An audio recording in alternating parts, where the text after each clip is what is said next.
I'm Jake Bruden, and today on the Build Show, I want to talk about forming our concrete with styrofoam, but it's not an ICF. It's something different, and I don't know if you've seen this before. This is the first time we've done it. Let's talk about LightDeck. The first thing that I want to note is that this is not a sponsored video, even though I am going to specifically talk about one product, and that product is LightDeck.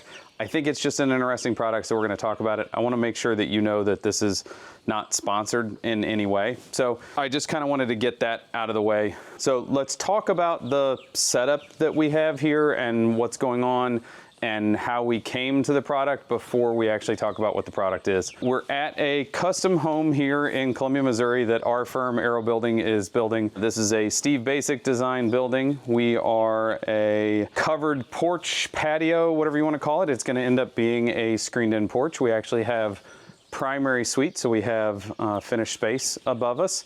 This is something that Steve has done quite often on a few of our projects recently, where we have finished space, conditioned space above a outdoor living space or just floating in space. And on this project, we actually have a dining room that provides kind of a covered outdoor space and a primary suite that has covered screened porch below it. This screen porch overlooks this amazing pond, and we'll have steps down to the yard, and we have a storm shelter below us.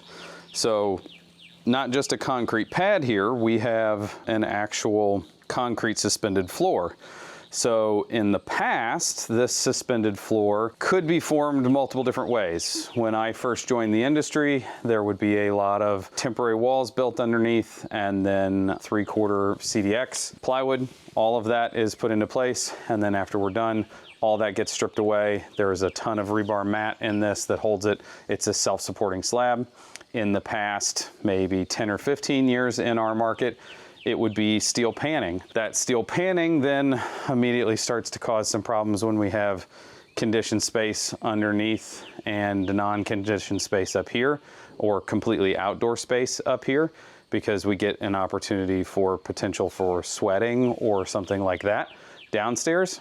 That doesn't come into play as much when we have kind of a tempered interstitial space, and by that I mean, say, a garage or a storage space or a garage with an unconditioned room beneath it, like a storm shelter. That is a common thing that we've done multiple times. So you would have steel panning, midway beams, midway I-beam or something like that, and then you have the ability to cut that span down, and there's very little underframing that has to happen for the actual pour to take place. And that would be like the advantage of going to steel panning, steel decking. And in our market here in Columbia, Missouri, that steel decking is stocked at a couple different of the lumber yards. So that's a same day material. We can go and get it. We can have the framers install it.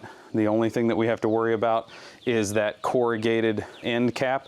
We either have to fill that with foam, or there's some spacers that you can buy that are also foam. The same thing goes for the CDX assembly. We can buy that at the lumberyard. We can form that. We can have the concrete guys form that. I mean, they form all of their other form work out of wood in our market. If it's sidewalks or driveways or things like that, that's all form work that is built on site. They can handle it. This product, LightDeck, does have to be ordered to fit your assembly. It is a special order material, so there is a push-pull there. However, we have decided to use it because of some of the advantages.